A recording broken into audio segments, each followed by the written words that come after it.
I can't believe we've gone this far without talking about the fact that the Rangers have made a coaching change in the last 6 or 7 months. Just what you see with Peter Laviolette, what he brings to the Rangers organization. Is it, a step back, step forward from Laviolette? I mean, from Gallant? Is it a lateral move? Just your opinion on Laviolette. I'm a huge Gerard Gallant fan, so it's hard for me to say if it's better or not. Things didn't work out, and that's the name of the business. And they moved on. I will say Peter Laviolette's a fantastic coach. He has been in everywhere he's been. I've played against his teams. His teams play with emotion. So me saying that Peter Laviolette's going to bring another level of emotion doesn't necessarily mean that Gerard Gallant didn't bring that.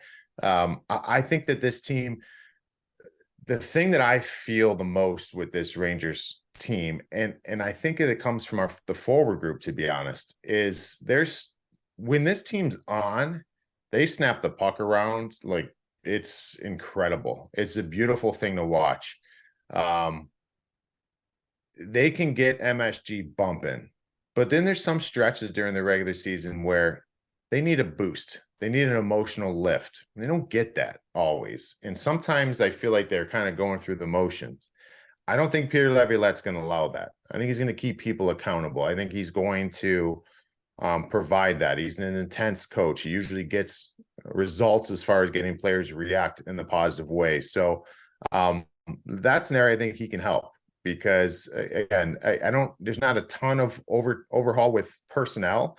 But he's going to prod maybe that personnel in different ways. And I want to see that, because if this team could be a little more feisty, I think, on the front end, that changes a lot as well. Play with a little more confidence, a little more swagger. If you need a shift of just putting the puck in deep and getting some hits, you got guys who can do it. Like, let's go do it now. I want to see Kreider laugh. Laugh can hit hard. Like, get in there, finish checks, like start changing things from that standpoint. That's an area that I think Lavi will keep everybody accountable and kind of prod them along to provide more energy.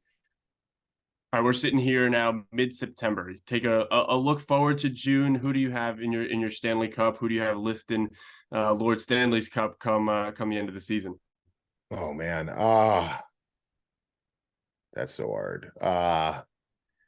Vegas was really good last year, and I think they're going to be the same. And they're one of those teams that they might not have the best record in the Western Conference, but they check so many boxes. We saw it in the playoffs. When they get going, they're tough. So I'm going to still give them the West right now. The East is tricky. I think Carolina is still a very difficult team.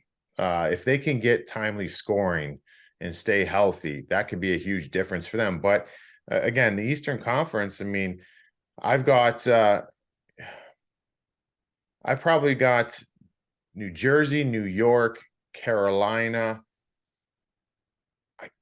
I like all of them better than I like Toronto. I like all of them better. Boston's not going to be in that mix, I don't believe, anymore as a top end. What is Tampa going to be? Tampa's a little bit of a sleeper for me, but I mean, the Rangers got just as good of a chance as anybody in the East, and it's all going to be those things I think we talked about. If those things are answered and what can be done, but I'll say right now, Stanley Cup Finals, I'll say Carolina and Vegas, but it's up for grabs in that East. All right, Mike, really appreciate your time. Before we leave, you just want to remind everybody to subscribe to the YouTube channel, keep up with everything that's happening with the Rangers on our website, foreverblueshirts.com. Mike Rupp, really appreciate the time and hope to see you soon.